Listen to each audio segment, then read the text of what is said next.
Hello and welcome to the fifth and final installment of the Interior Design Essentials webinar series. My name is Zoltán Tóth. Over here is, as always, our resident architect, Mr. Üdés Pap. Hi there. Like I said, this is the fifth installment. So far we looked at how to create simple yet very tasteful three-dimensional models for interior design purposes. We looked at how to use tiling style, kitchen, cabinetry, and how to create quantity takeoffs from these. And last time we also looked at how to handle rendering, what are the tips and tricks in order to get the best possible visuals from our software or from third-party renders. Today is not going to be that spectacular, but it's no less useful. This is about documentation. We look at how to create mood boards, quantity takeoffs, annotated and properly measured plot layouts from your three-dimensional model, because when it comes to convincing your clients, you not only have to amuse them, you always have to get the accurate data out of your work. As always, I'm encouraging you to ask your questions on the right-hand side in the chat bar. And again, as always, we are going to ask a few questions from you. So if you could test the chat bar, then just say hi to us. We'll say hi as well, and then we'll be able to know if it works. If it doesn't, then you might need to create a channel in order to make it work. But without further ado, let's talk about the documentation tools. I'm just going to say hi to the viewers, and you take over and talk about the mood boards and things like that.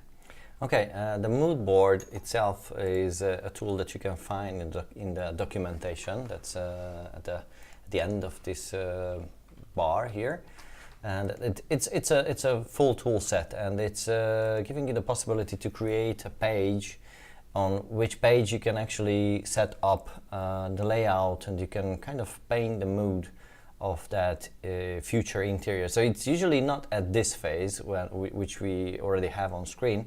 It's usually the initial phase, but actually you can use it at any time when you use the software. What can you use on a mood board?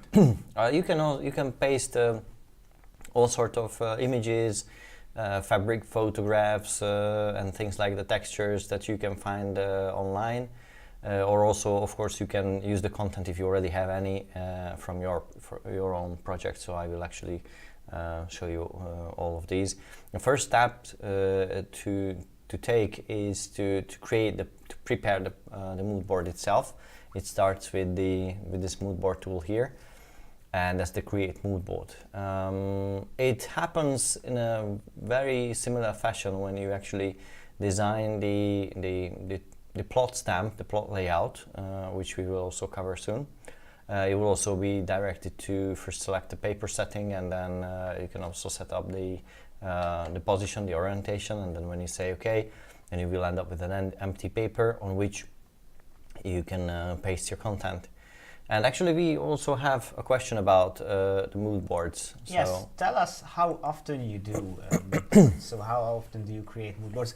I understand that not all of our viewers right now are interior designers, and I'm pretty interested in knowing how often you do that, because every project is different in some sense. So give us some form of estimation on how often you have to create mood boards, and also if you could tell us a couple of tips about how you are going to create that, what kind of tool you are using that. It would be great. So basically, mood boards are pretty similar to plot layouts. That's something that we covered in the first webinar. But what are the differences? What are the contents that you are going to paste here?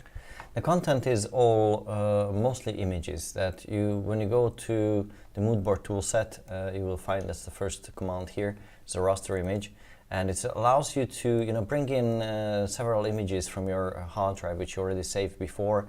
And I already created that. I already saved several images painting the mood of this future interior. And then when I say OK, I can just set the first point and the second point. And this is the first step that I repeat from time to time, adding fabric images like this here. And always I just paste it with 2 clicks. One is the corner point, and one is the second corner point. Yes.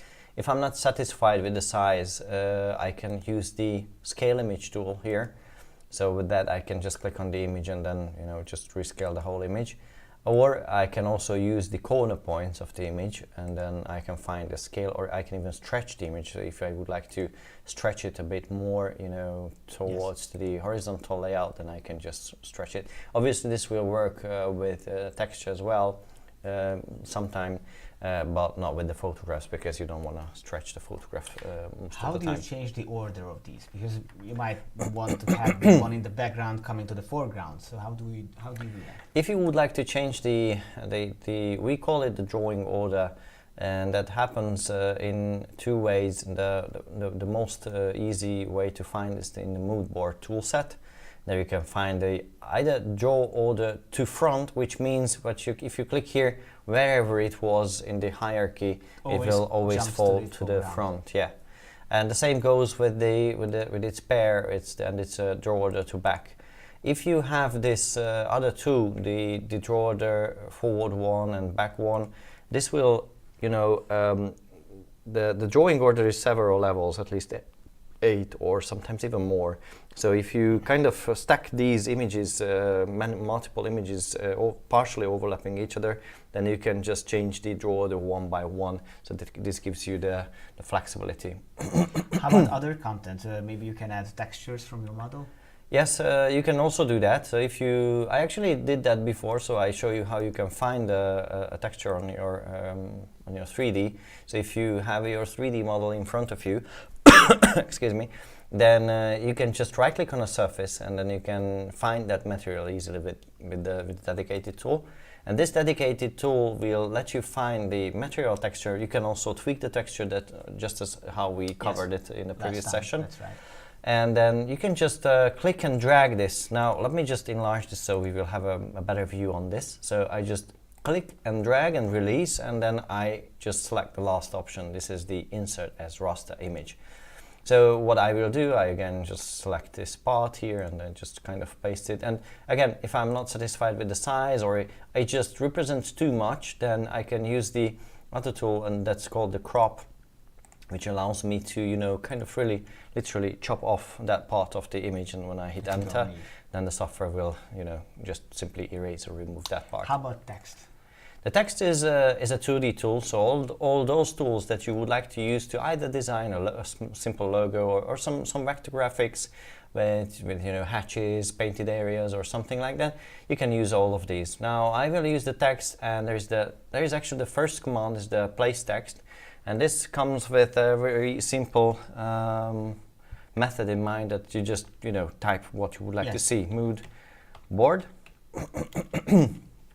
I'm just asking this text thing because last time when we created a plot layout, you needed to rescale the text. So that's true here as well. As you can see, the text itself, if I'm not selecting something smaller or I just don't care about that, it's large. So if I just place it here, it's, I don't know, like 200 millimeters tall, like that. So I need to rescale it. I just need to change it to, I don't know, 15 or something like that.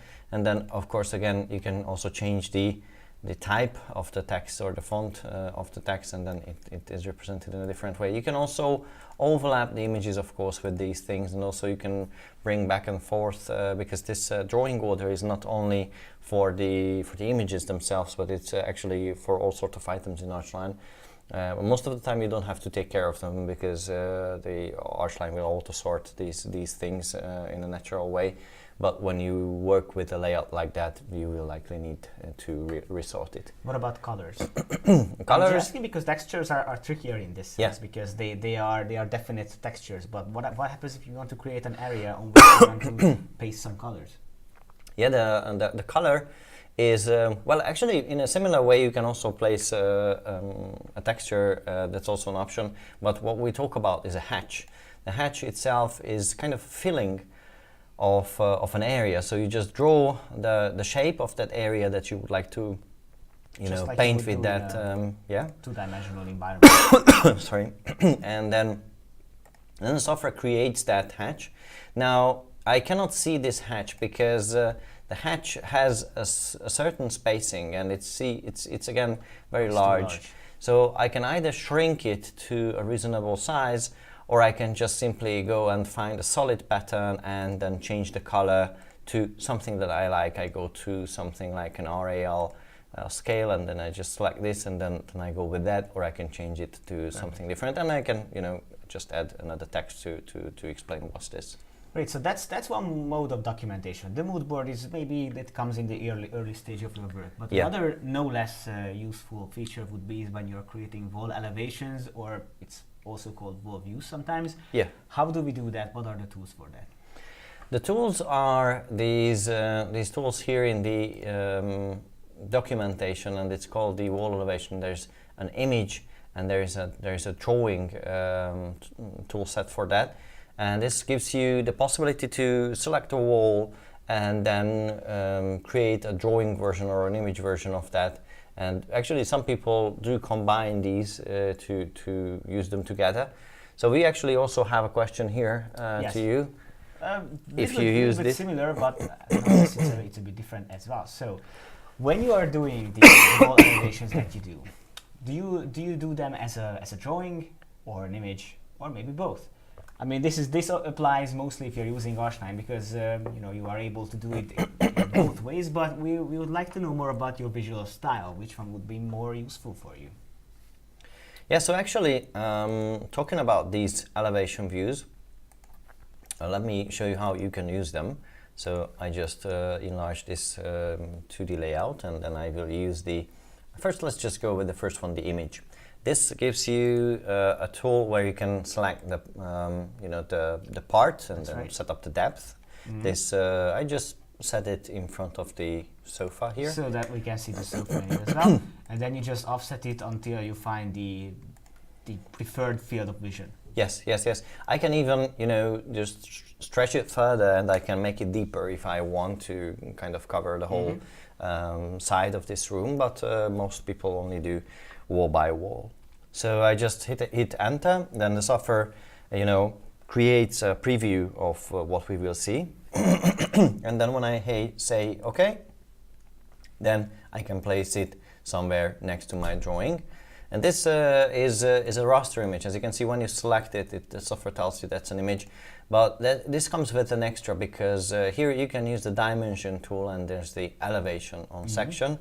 And you can measure, the 0 point, for example. So even though it's a raster image, it falls apart if you zoom too much in, and you can still make measurements on it. Yeah, see, it's finding it's called the symbol hotspot. So it's finding these corner points. Now, how is the vector-based drawing different from this? This comes with the same tool, so it's in documentation, wall elevation, drawing. You click on the wall itself, again you set up the depth, and then the software, in a similar fashion, it creates a drawing, but in this case it's literally a drawing. As you can see, it's with a certain text. There is a hatch in the section. It's kind of a partial section, actually, and it's representing everything only with contours and vector drawings, vector lines. So that will be one way to do it. The image will be the other, and also you can combine the two in order to create another very definitive style of documentation. Yes, you can just simply, what I mostly do, I just simply select it, Control X, just cut it, and then paste it, Control V, and then just snap them together, so I will have a result like this. Yeah, so it's a very definitive style for sure. But so, this could be one way to do it. Obviously, if you want to crop things from that, you are able to do that once you copy this into a plot layout, but we'll talk about that later on. How about annotations, measurements, things that come later? Yeah, well, let me just move this to the side a bit, so we will have a better view of what happens. And then we briefly touched upon this before, how to make measurements, how to get annotations, but now it's time to elaborate, because all these things what we are going to create are going to be put together into a plot layout. That's why we are going through all the details here. So let's see how that happens. Yes, the measurement is under the dimension. The software comes with a very wide feature set for measurements. There is the so-called building measurements, there's length and so on. Usually we start with the building, and there's a tool called All Walls, where you can select these possibilities at the top, and then you can just add them to this list at the bottom. And when you say OK, then you can select the drawing itself completely, and hit enter, and then you just set up where this whole So just offset the measurements from your drawing, and then once you clicked, all the measurements are there. Now, these are obviously automatically generated from the walls, but if there's anything what you want to show, what's missing from this, you can do that manually, right? Yeah. Yeah, well, actually, if you would like to measure the width of this this part here, you can go to use the length aligned, and there is this first point, the second point, and then you just measure it. Or you can literally measure any sort of distance of things. You can measure angles, arcs, and even the you know, the electrical symbols. If you have them on your walls, you can just represent in a similar fashion. There is also a tool called the room and area, and that's in building. That's a building part actually, and it's called room and area. And when you click on this one, you can you move your mouse inside the room, and it's kind of, you know, So filling up the room. the contours. Yes, and then you can place the room. By default, it will be something like room, or in this case, it's living room.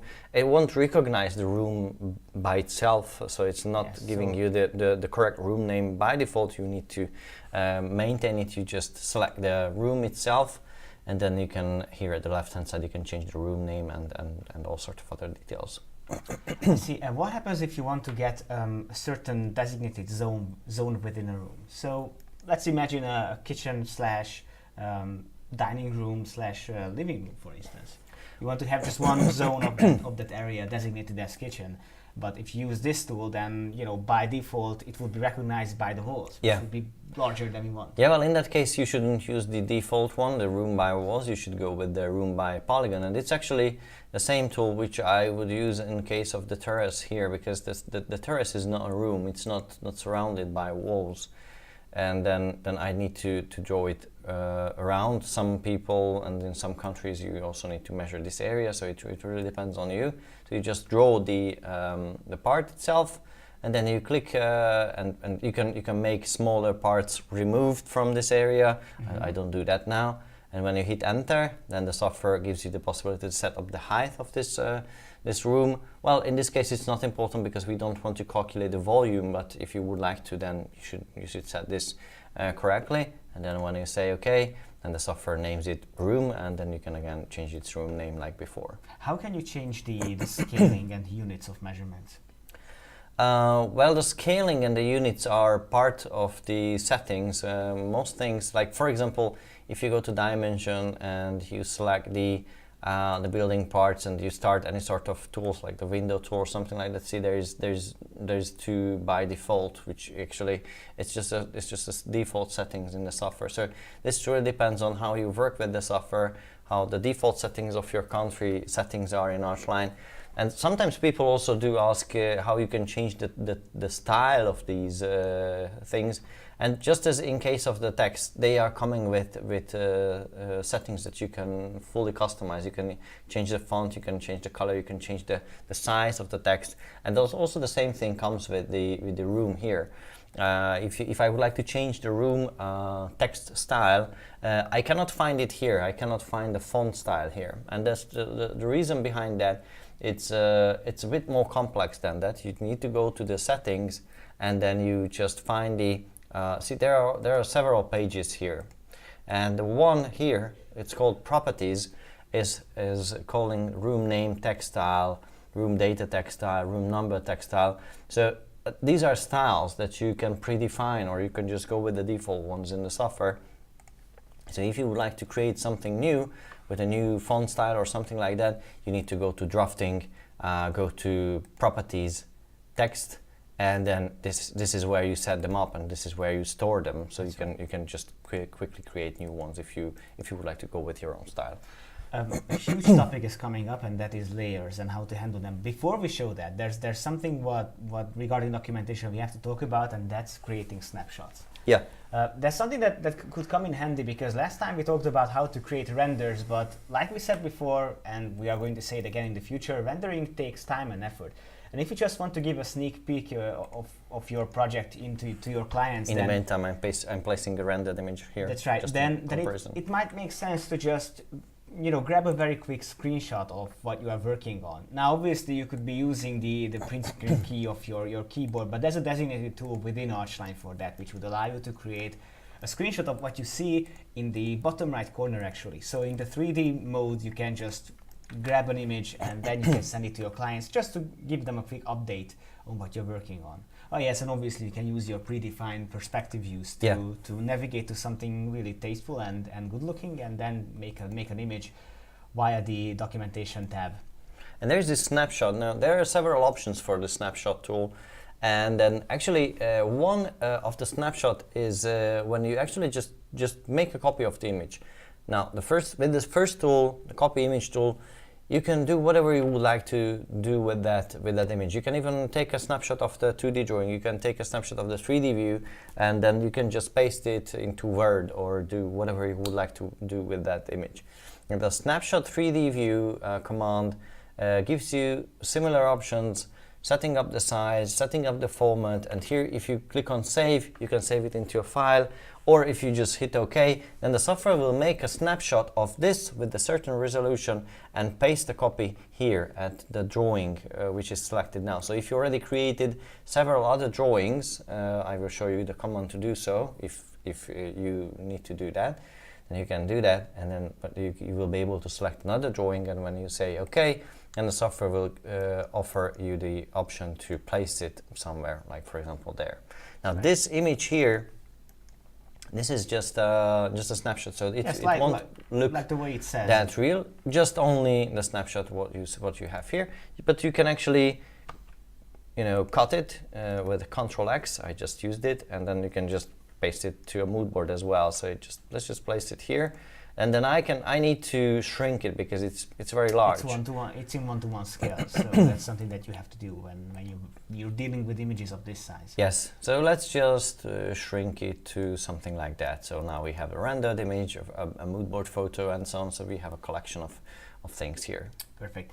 Now, when it comes to creating documentation, like I said, there's a huge topic coming up, and that is layers and how to handle layers. And I think if you have already arrived to this point, you already have an understanding of how layers work and function.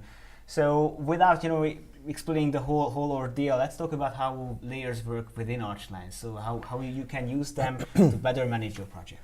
Now, layers are kind of stacked papers, just as we mentioned before. You have a layer for walls, you have a layer for dimensions, you have a layer for all sorts of items, and you cannot create anything in ARCHLine without a layer. So there is no option to create anything just without a layer setting. So every time you create something, a layer will be generated. It will automatically fall onto a layer. Now the layer management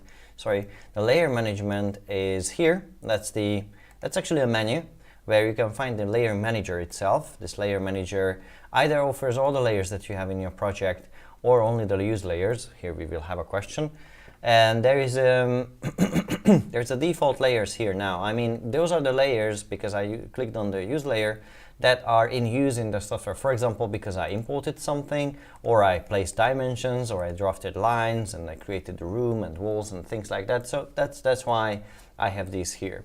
So when I click OK, I just acknowledge that okay, they are there. That's the same place where you can actually create new layers. And when you would like to place things onto layers, or just would like to check on which layer they are, there are two options. The first and direct option is that you just select that item, and then you can find it to the left hand side. Always the first option is the layer. That's the first property, and this tells me that now that this thing is perhaps it's imported in. It's now on carryover 6. And this thing here, it's on a different layer, different layer, different layer. So when I click on a wall or a slab or something like that, they will fall onto a different layer. How you can modify that position to move them to another layer? To place them onto another layer, you just select them and just, instead of just checking them, you just click on another layer and it falls to the other layer. Then automatically you can assign one item to one layer at a time only. But you can also, of course, create another version, another copy, paste it on a different layer.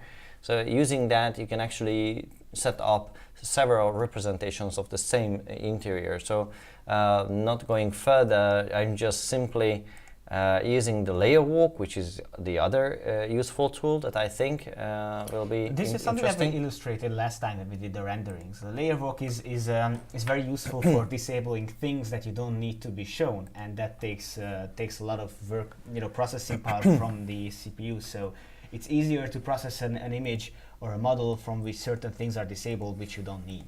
Yeah, so for example, if I would like to represent the room only with this simplicity, I just enable these items, or I can just remove other things. So I will have kind of a electric layout or something like that, or I just select everything here and then I get back to the previous. So that's the other thing, the layer walk. And let's have a question here. Yes, it's this is something that you might have already thought about. Is that when it comes to layers, it's good to know how many you can handle. So here's a good question. How many layers can ARCHLine.XP handle at the same time? So that means that basically we could have worded this in a way that how many layers can the layer manager hold? Yeah. So take your guess, your best guess, just write an answer A, B, C, or D.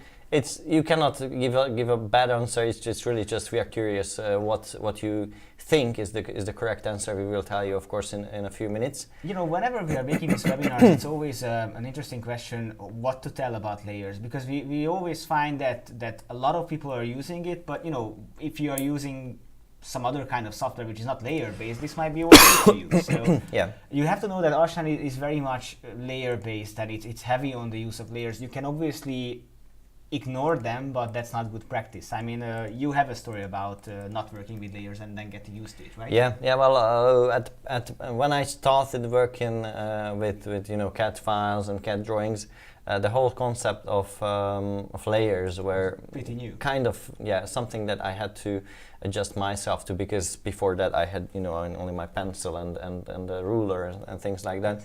So I found myself working with the CAD system nearly years without knowing anything of layers. But after I realized that what useful the layer structure is, and how neat I can organize my drawings, and how easily I can manage everything in one single file, then I just realized that it was a waste of time not working with layers. Yes, it just makes it work much more efficient. Yes, that's right. Now we are getting towards the point where we have pretty much everything we want to put together, but how do we put them together? So what's the next stage? Well, actually, this is when we can talk about publishing, how we publish the content.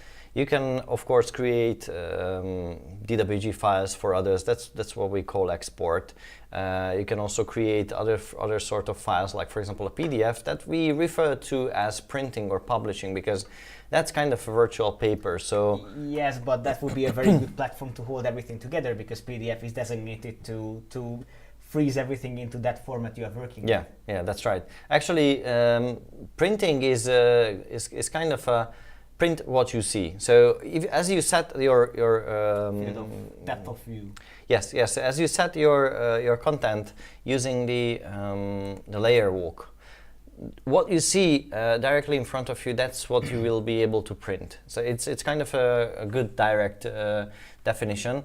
But there is one exception, and I think it's good to talk about that. The layer manager allows you to also disable printing, and at the same time keeping all the other possibilities for the layer. So what kind of scenarios are there when you would need to disable certain things from printing? Let's say there are texts that I put on an annotation layer. I mean, like kind of reminder layer. I create a reminder layer, and I select every text that it's really just for me, and I don't want to print it accidentally. I just put them onto that layer, and I make sure that they won't get printed. So I just click on this one, and then it will be erased. So that means that I can see, I can edit, I can work with it, with the content, whatever it's on that layer. But at the end, when I make the PDF or the real hard copy printing, I won't see the result printed.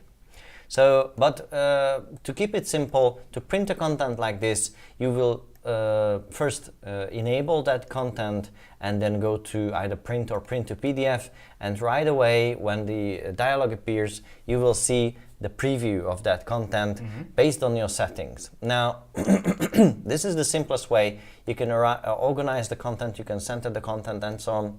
Maybe you can set up the scaling of the page. Yes, you can set up to be a landscape orientation, and there's the scale factor. So this is how you set up what the scaling of this thing is. But many times you would like to print something even more complex than this one. For example, you will already have several wall views. You will have like the tiling layouts. You will have several levels, so perhaps. Things from different sources. For instance, you want to put the wall elevations, all the floor plans, yes, all the all the other elements such as the mood board, some screenshots, everything together in one layout. And that's when the documentation and plot layout comes in frame. And that actually the first thing to do is to prepare a plot layout, and that's very similar to preparing a mood board. Here you can set up the paper size, then you can set up the paper orientation, and also if you would like to, you can also enable the plot stamp, which will give you, that field that you can fill up automatically. Your personal and details. Actually, you can also create these. We have a tutorial about that, how you can do that. So you can just either go with the default ones, or you can create one. Let's say I'm doing it by OK, and I say OK, and then I can actually just update the project parameters if I already filled them up. If not, then I can just say OK, and then fill them up later. Just for disclosure, the project parameters come from one source. When you open up a new project, you are able to submit the parameters there, or by clicking on File, BIM, Project Parameters, and adding the basic details. So this is the dialog that comes up when every time you open up a new project. Yes, that's right. If you fill the data up here, then later on, in certain scenarios, just like when we are opening up a plot layout, you can pull in that information from these sources. Yes, that's right. So, well, now we do not fill that up. So I just end up with an empty layout. I don't even need this time. Yes. So I just erase that. And to create a plot layout, I always have to use either the project navigator or the rest of the commands here. So to assemble a layout, I need to open up the project navigator. I just hover my mouse here, sorry, and then click and drag to paste these drawings onto my layout. So now I only have one drawing, so I will just click and drag the ground floor, release it, and then I can set up the scaling. And then when I just click here, then the whole layout is automatically placed. So now the result is completely the same, just as before, but this gives me the freedom to, for example, change what I will see here without erasing that content or without working on the original content. So this is a print representation of the original thing. So see, this is not disappearing just because I'm limiting the print boundaries here. Yes, so you're just customizing a frame through which you are going to look at the certain documentation items you have here. Okay, so still I have the option to go here and say that, well, okay, let's just paste another copy of this one with a different scaling. In that case, I just go and copy part to plot layout, and then I can, just select this thing here, set up the corner point, and then come here and paste the plot layout and select the different scaling. So because, for example, I would like to see it in a smaller or a larger scale, then I can just place it someplace here. And now I can reorganize the content. What's the connection between the model and the plot layout? They are directly kind of linked. That means whatever happens here, say I'm changing the layout here because I'm removing these from here. There are fewer seats for any sort of reason. So I'm changing the layout, and then I'm updating this content. So I just right click here and I say, okay, refresh this or refresh everything on this layout. And then the software just recalculates, refreshes, updates the content, and then I can see that now there are only 4 chairs over there. So the point is that you don't have to manually put these elements in again. You can just right-click, refresh, and all the changes will be tracked. Yes, and actually the same thing happens whenever you change something even more dominant on the drawing. Like, for example, you need to change walls, you need to add, place partition walls, for example, or remove and change doors and windows. And this time I'm removing this window because I also would like to represent a different version of this drawing. We will use a drawing comparison at the end. So I'm just simply creating another version of this drawing, and I save it in file 2 in the meantime. So drawing comparison would be the next step? Yes, let's talk about the drawing comparison. Yes. Now, first of all, there are scenarios when you need to sort of put together different versions of the same drawing. For instance, when you're demolishing things, building new things, and that's one thing that could be done with ARCHLine using the dynamic drawing comparison tool. And based on that, we even have a question. So we would like to know, how often do you create drawing comparisons? It doesn't matter what kind of tool you use for that, but we just want to know, how often does it happen that you have several stages of the same drawing compared to each other? And before this question is answered, let me answer the previous question. The previous question, yes. how many Yes. layers ARCHLine can handle, and it's more than 30,000. So it's the correct answer is D. You can really handle a lot of I'm layers. wondering which one of our users has reached this number. Yeah, well, it's not. I doubt that. It's not something someone creates manually. It's kind of, you know, it's safe when you have drawings that you have to import from many sources. Then you can end up with a lot of layers, and then it comes handy. That's right. So write in the comments in the chat bar A, B, or C, depending on how often do you do that. Now, getting back to creating, I'm sorry, not creating layouts, but instead let's talk about the dynamic drawing comparison. So how does that work? What does it do, and how it can be used to track changes in your drawing? So for the dynamic drawing comparison, which we will talk about now, I have created a second version of the previous project, and I called it version 2 here. Yes. And the previous one, how we started, contains differences. There is one more window, and there are 2 more chairs. So there is some certain difference, and this comes handy not only in interior design drawings, but also architectural drawings. And the way it works, you can find it in drawing comparison, and then you can just click on this tool and then select what you would like to do.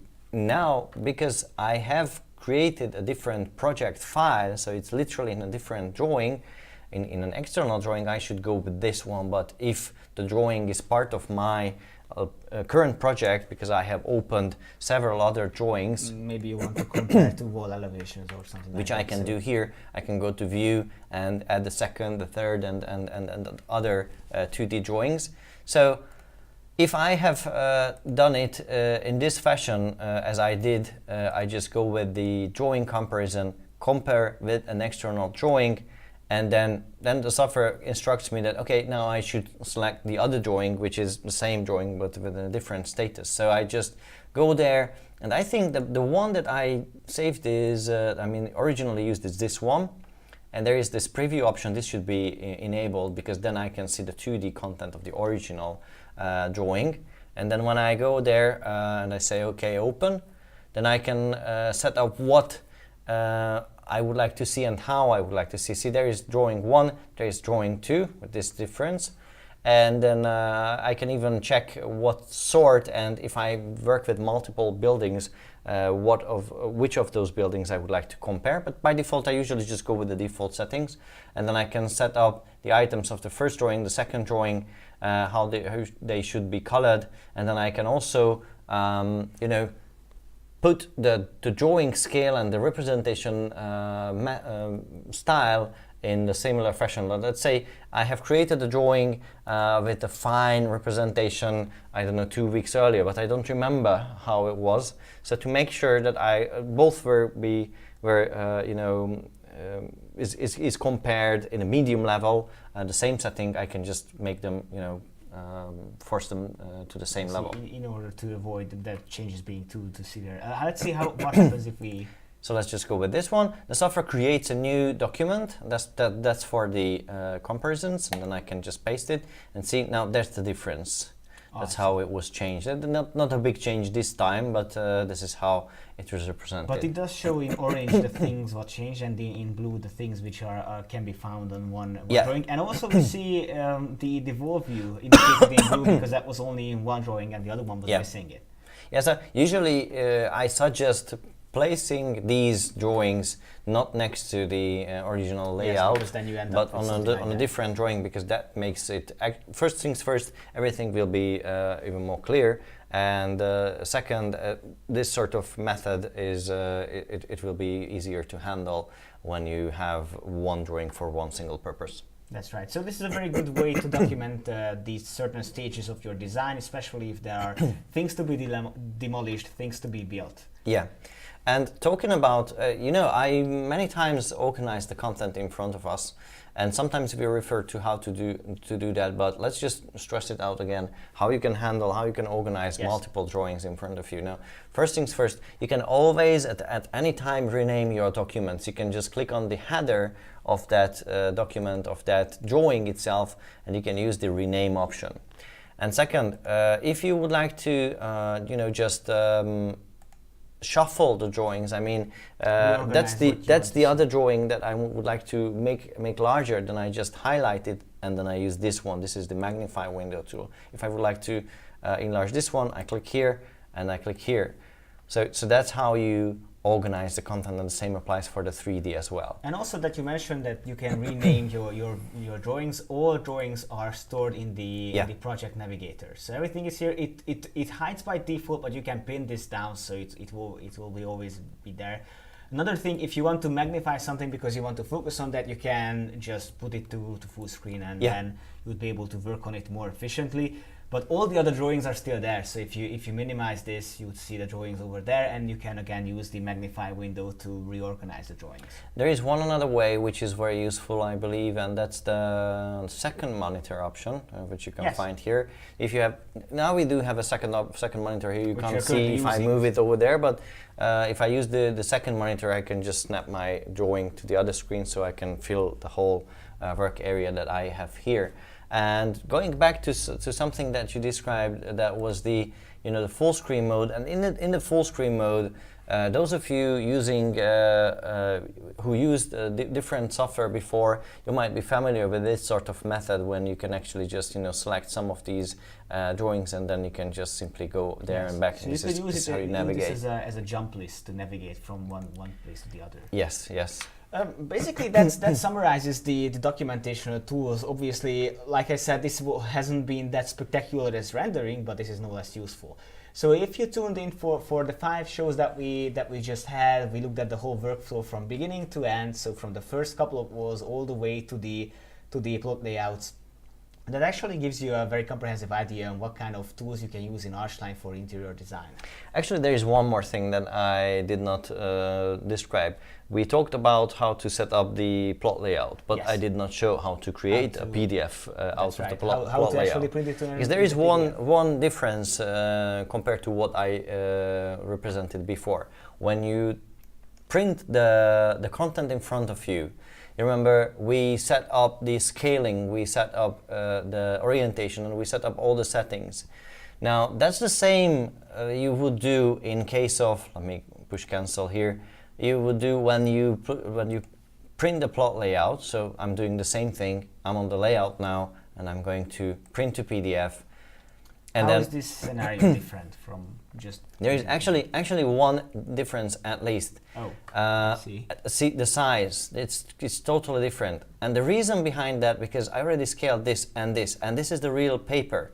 So if I scale down the real paper to its 100th, it's really small. So now it's 1 to 10,000, right? Yeah, so I should select 1:1 in case of printing a plot layout. And then again, all the rest is the same. I just set up a portrait, I just center the plot, and then now I can set up the file name and create a PDF file. And actually the icing on the cake is that you are not only creating one layout, you can create a second, a third, a fourth, multiple layouts, and then at the end you can go to file and set up a print queue, and this allows you to build a print job where you can set up a multi-page PDF as well. So you can add first this page, you can add another page or a third page, and then you will end up with a multi-page PDF as well. It's just like rendering, right? Similar to that, yeah. So you can set up a queue. And actually we could be going on and on about the features, but I instead would like to ask you, so leave in the comments on what kind of topics you would like to cover next time. And when I'm talking about next time, I mean other topics, because this concludes the interior design of course, but in the near future we are preparing on other shows regarding some other things to be determined. But to be sure, we are always very happy for the emails and feedback we get after and before every single show, because that gives us a lot of ideas to work with. So if you feel that there's anything you would like to look at, in part because you are considering ARCHLine to be used by you, or maybe you already are a user but you would like to get in depth into some certain topic, then leave us either a comment or send us an email with a couple of ideas on what we should focus on. Yeah, actually, there is one thing that we can say for sure. We will talk about the walls. Yes. We already prepared a following webinar talking in detail about the walls, the settings, how you can create timber walls and all sorts of other settings, how these connections are working together. And we also plan to have webinars on, actually 2 webinars on roofs, because that's an interesting topic. It's a huge topic, so we decided to take it into two installments when we talk about the basics of roof settings and the more advanced visible roof structures and modifying beams and rafters and all that. So it'd be a about tiling, we had many questions about roof tiling, how the roof tiling is set up and how to use that. I will also show you how you can bring in texture, working with your custom texture, not just the default ones in the software. So I think it will be also an interesting topic. And there was this last question. I think we did not answer that yet. What was this question? Well, that was drawing comparison. So I think this is something that would be more used by our customers if they would know how it worked. So I think now we managed to answer that. I know that a lot of our customers who we have personal contact with, they are using this for reconstruction, demolishing projects where they want to show how things actually would look like. And what we should talk about next time, you are going to tell us that. So yes, please keep sending all those emails. Sending all the emails, and don't forget to like this video and subscribe to our channel so you would never see another episode like this ever again. And next time we'll see you with another no less exciting and no less spectacular project. And check out our website to see the upcoming dates. Thank you very much for tuning in. Until next time. Bye. Goodbye. Bye-bye.